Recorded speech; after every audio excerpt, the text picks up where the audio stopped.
Pernahkah Anda berada dalam sebuah rapat, mempunyai gagasan yang sebenarnya bagus, tetapi tidak langsung mengatakannya? Anda membutuhkan waktu untuk memikirkan kata-kata yang tepat.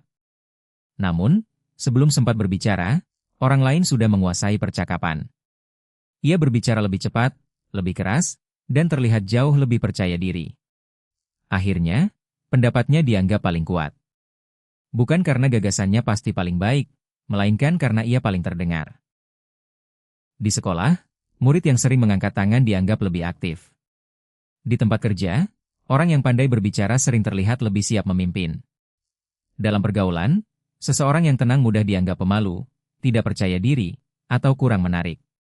Kita hidup dalam dunia yang sering memperlakukan keramahan, keberanian berbicara, kemampuan menjual diri, dan kecepatan merespons sebagai tanda utama kecerdasan serta kepemimpinan. Lalu, bagaimana dengan orang-orang yang lebih suka mendengarkan sebelum berbicara? Mereka yang berpikir lebih baik dalam suasana tenang. Mereka yang menikmati percakapan mendalam daripada keramaian. Mereka yang dapat berdiri di depan banyak orang, tetapi membutuhkan kesendirian setelahnya untuk memulihkan energi. Apakah mereka harus terus memaksa diri menjadi orang lain agar dapat berhasil? Susan Cain menjawab pertanyaan itu melalui buku Quiet. The Power of Introverts in a World That Can't Stop Talking.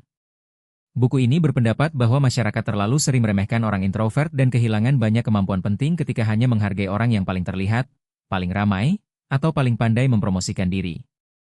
Susan Cain memperkirakan setidaknya sepertiga orang yang kita kenal memiliki kecenderungan introvert. Selamat datang di Level Up Your Mind Baca Buku. Dalam video ini, kita akan memahami mengapa diam tidak sama dengan lemah, mengapa kesendirian dapat melahirkan kreativitas, dan bagaimana orang introvert dapat berbicara, memimpin, serta membangun pengaruh tanpa mengkhianati dirinya sendiri. Simak hingga akhir, karena pelajaran terakhir dalam buku ini bukan hanya penting bagi introvert. Ia juga dapat mengubah cara guru mengajar, orang tua mendidik anak, dan pemimpin membangun tim. Bagian 1. Dunia mengagungkan, ideal ekstrovert. Susan Cain menggunakan istilah ekstrovert ideal untuk menggambarkan keyakinan budaya bahwa pribadi ideal harus ramah, berani, banyak bicara, penuh energi, dan selalu nyaman menjadi pusat perhatian. Sifat-sifat tersebut bukanlah sesuatu yang buruk. Ekstrovert memiliki banyak kekuatan, mudah membangun interaksi, membawa energi ke dalam kelompok, cepat mengungkapkan pikiran, dan sering lebih nyaman menghadapi lingkungan sosial yang aktif. Masalah muncul ketika satu gaya kepribadian diperlakukan sebagai standar untuk semua orang. Seorang murid dinilai kurang mampu hanya karena tidak sering berbicara. Seorang pekerja dianggap tidak memiliki kualitas kepemimpinan karena pembawaannya tenang. Seseorang yang membutuhkan waktu sendirian dianggap antisosial. Buku Quiet menunjukkan bahwa budaya modern, khususnya di berbagai lingkungan pendidikan dan pekerjaan, sering lebih mengutamakan kepercayaan diri yang terlihat daripada kedalaman pemikiran yang tidak langsung terlihat. Kita perlu membedakan antara terlihat meyakinkan dan memiliki gagasan yang kuat, berbicara cepat dan berpikir mendalam, serta menjadi pusat perhatian dan memberikan kontribusi terbaik. Kadang-kadang, orang yang paling banyak berbicara memang mempunyai jawaban terbaik. Namun, tidak selalu demikian. Bagian 2, introvert bukan berarti pemalu. Introversi sering disamakan dengan rasa malu. Padahal, keduanya tidak identik.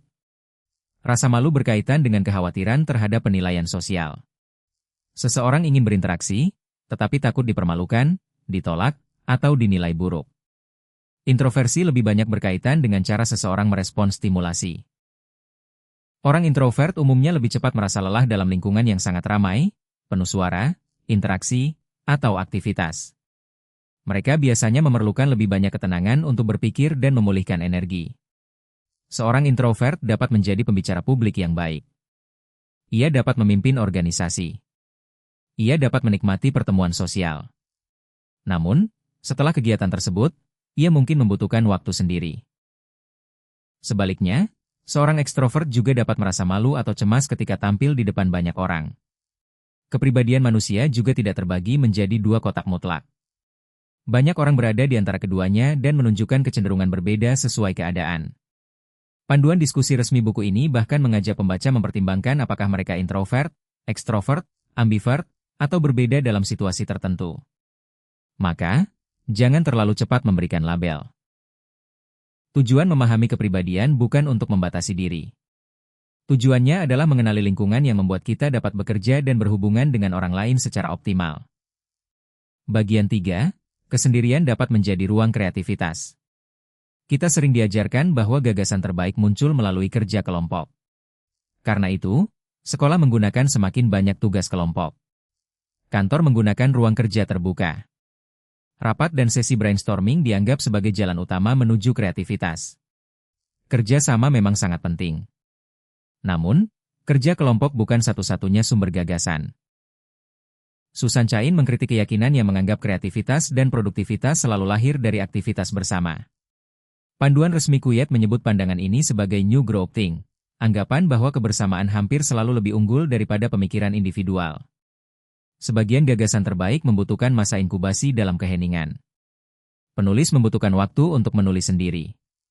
Peneliti membutuhkan ruang untuk memeriksa data. Guru membutuhkan ketenangan untuk menyusun pembelajaran. Pemimpin membutuhkan waktu tanpa gangguan untuk menilai pilihan. Dalam kelompok, kita dapat terpengaruh oleh pendapat orang pertama yang berbicara.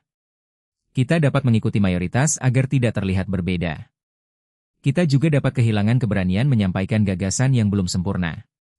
Karena itu, kerja sama yang baik seharusnya tidak menghapus kesendirian. Berikan orang waktu untuk berpikir sendiri terlebih dahulu. Setelah itu, barulah gagasan dikumpulkan, diuji, dan dikembangkan bersama. Kreativitas membutuhkan dua hal, kedalaman individual dan kolaborasi yang sehat. Bagian 4, diam dapat menjadi kekuatan dalam kepemimpinan. Ketika membayangkan seorang pemimpin, banyak orang membayangkan pribadi yang karismatik, tegas, ekspresif, dan mampu menguasai ruangan. Gaya kepemimpinan seperti itu dapat sangat efektif. Namun, itu bukan satu-satunya bentuk kepemimpinan. Pemimpin introvert sering membawa kekuatan yang berbeda. Mereka cenderung mendengarkan lebih lama. Memberikan ruang bagi anggota tim. Mempersiapkan diri dengan sungguh-sungguh. Dan tidak selalu merasa harus menjadi pusat seluruh gagasan. Buku Kuyet membahas bahwa gaya kepemimpinan introvert dapat efektif dalam keadaan tertentu, khususnya ketika pemimpin bekerja dengan anggota tim yang aktif dan memiliki banyak inisiatif. Panduan pengajar resmi buku ini juga menekankan bahwa asumsi mengenai keunggulan mutlak kepemimpinan ekstrovert tidak selalu didukung oleh bukti. Bayangkan seorang pemimpin menghadapi tim kreatif. Pemimpin yang selalu ingin berbicara paling banyak dapat membuat anggota tim berhenti menawarkan gagasan. Sebaliknya, pemimpin yang tenang dapat bertanya, "Apa yang Anda lihat dari masalah ini? Apa yang belum kita pertimbangkan? Apa risiko dari keputusan saya?" Ia tidak kehilangan otoritas. Ia menggunakan otoritas untuk membuka ruang bagi kemampuan orang lain. Kepemimpinan tidak hanya terlihat dari seberapa kuat suara seseorang. Kepemimpinan juga terlihat dari seberapa baik ia membuat orang lain bertumbuh. Bagian 5, sensitivitas bukan kelemahan. Sebagian orang introvert lebih peka terhadap lingkungan. Mereka cepat memperhatikan perubahan suasana. Memikirkan konsekuensi dengan lebih mendalam. Merasakan kritik lebih kuat. Atau mudah kewalahan oleh kebisingan, keramaian, dan terlalu banyak aktivitas. Dalam budaya yang menghargai keberanian mengambil risiko, kepekaan dapat dianggap sebagai kelemahan. Namun, sensitivitas juga mempunyai manfaat. Orang yang lebih peka dapat menangkap detail yang terlewat. Ia mungkin lebih berhati-hati sebelum mengambil keputusan. Lebih cepat menyadari emosi orang lain. Dan lebih serius mempertimbangkan dampak tindakannya. Tentu saja, sensitivitas yang tidak dikelola dapat membuat seseorang terlalu cemas, menghindari tantangan, atau terlalu lama mempertimbangkan pilihan. Namun, solusinya bukan membenci sensitivitas tersebut. Solusinya adalah belajar menggunakannya. Kehati-hatian diperlukan ketika keputusan mempunyai risiko besar. Kemampuan merasakan suasana sangat berguna bagi guru, konselor, orang tua, pemimpin, dan siapapun yang bekerja bersama manusia. Sifat yang dianggap kelemahan dalam satu lingkungan dapat berubah menjadi kekuatan dalam lingkungan lain. Bagian 6, keluar dari zona nyaman tanpa meninggalkan diri sendiri. Apakah introvert tidak perlu belajar berbicara di depan umum? Tentu perlu, apabila pekerjaan atau tujuan hidupnya membutuhkan kemampuan tersebut. Apakah introvert boleh menghindari semua pertemuan, kerjasama, dan percakapan? Tentu tidak. Memahami kepribadian bukan izin untuk berhenti berkembang. Susan Cain menunjukkan bahwa seseorang dapat bertindak lebih ekstrovert ketika sedang memperjuangkan pekerjaan, nilai, atau orang yang sangat penting baginya. Seorang guru introvert dapat berdiri di depan kelas karena ia mencintai pendidikan. Seorang pemimpin introvert dapat menyampaikan pidato karena ia percaya kepada misi organisasinya. Seorang orang tua yang tenang dapat berbicara tegas demi melindungi anaknya. Namun, setelah menjalankan peran tersebut, mereka memerlukan tempat untuk memulihkan diri. Buku ini menyebut kebutuhan tersebut melalui gagasan restoratif Nietzsche, tempat atau aktivitas yang membantu seseorang kembali kepada keadaan alaminya dan mengisi energi. Panduan pembaca Kuyet mencontohkannya sebagai ruang yang digunakan introvert untuk memulihkan tenaga. Bentuknya dapat berupa berjalan sendiri, membaca, beribadah, bekerja di ruang tenang, atau beristirahat sejenak setelah pertemuan panjang. Anda boleh keluar dari zona nyaman. Namun, jangan terus hidup dalam keadaan yang menguras diri tanpa memberi kesempatan untuk pulih. Bagian 7, pelajar tenang bukan berarti tidak terlibat. Buku ini sangat penting bagi guru dan orang tua. Dalam kelas, keterlibatan sering diukur melalui seberapa sering seorang murid berbicara. Padahal, murid yang dia mungkin sedang menyimak, menganalisis, dan menyusun jawaban secara mendalam. Ia mungkin membutuhkan waktu lebih panjang sebelum merasa siap berbicara. Apabila seluruh pembelajaran dilakukan melalui diskusi spontan, murid yang cepat merespons akan selalu terlihat lebih unggul. Guru dapat memberikan beberapa jalur partisipasi. Memberi pertanyaan sebelum diskusi dimulai. Memberikan waktu menulis jawaban. Menggunakan diskusi berpasangan sebelum diskusi kelas. Menerima jawaban tertulis. Serta tidak selalu memilih murid yang paling cepat mengangkat tangan. Panduan resmi Kuyet untuk pengajar menekankan pentingnya membangun ruang kelas yang menghargai kedua gaya temperamen dan membantu murid memahami kapan perlu keluar dari zona nyaman serta kapan perlu bekerja dalam lingkungan yang sesuai dengan kecenderungan alaminya. Tujuan pendidikan bukan mengubah semua murid tenang menjadi murid yang ramai. Tujuannya adalah membantu setiap murid menemukan suaranya, baik melalui ucapan, tulisan, karya, maupun tindakan. Bagian 8, introvert dan ekstrovert saling membutuhkan. Kuyet bukan buku yang mengatakan introvert lebih baik daripada ekstrovert. Mengganti dominasi ekstrovert dengan dominasi introvert hanya menciptakan bias baru. Dunia membutuhkan keduanya. Ekstrovert dapat membawa energi, keberanian sosial, dan kecepatan tindakan. Introvert dapat membawa refleksi, pendengaran, konsentrasi, dan kedalaman. Dalam hubungan, perbedaan itu dapat menjadi sumber konflik. Seorang ekstrovert mungkin menganggap pasangannya terlalu diam. Introvert mungkin merasa pasangannya tidak pernah berhenti berbicara. Seseorang ingin menghabiskan akhir pekan bersama banyak orang. Yang lain membutuhkan waktu di rumah untuk memulihkan energi. Masalah tidak selalu muncul karena salah satu pihak egois. Mereka mungkin hanya mempunyai kebutuhan stimulasi yang berbeda. Buku ini membahas cara introvert dan ekstrovert berkomunikasi, bekerja sama, membangun keluarga, serta menghargai kebutuhan masing-masing. Daripada berkata, "Kenapa kamu tidak bisa seperti saya?" Tanyakan, "Apa yang membuatmu nyaman? Berapa banyak waktu sosial yang kita butuhkan? Bagaimana kita dapat memenuhi kebutuhan keduanya?" Perbedaan kepribadian tidak harus dihapus. Perbedaan perlu diterjemahkan. Langkah praktis. 1. Kenali sumber energi Anda. Perhatikan kegiatan yang membuat Anda bersemangat dan kegiatan yang menguras energi. Jangan hanya bertanya apakah Anda mampu melakukannya. Perhatikan pula berapa banyak waktu pemulihan yang dibutuhkan setelahnya. 2. Temukan kekuatan tenang Anda. Tuliskan 3 kemampuan yang muncul dari kecenderungan Anda, misalnya mendengarkan, menulis, mengamati, mempersiapkan, atau berkonsentrasi. 3. Persiapkan kontribusi sebelum pertemuan. Apabila sulit berbicara spontan, tuliskan 1 atau 2 gagasan sebelum rapat atau diskusi. Tujuannya bukan menjadi orang yang paling banyak berbicara, tetapi memastikan kontribusi penting tidak hilang. 4. Ciptakan ruang pemulihan. Sisihkan waktu tenang setelah kegiatan sosial atau pekerjaan yang sangat merangsang.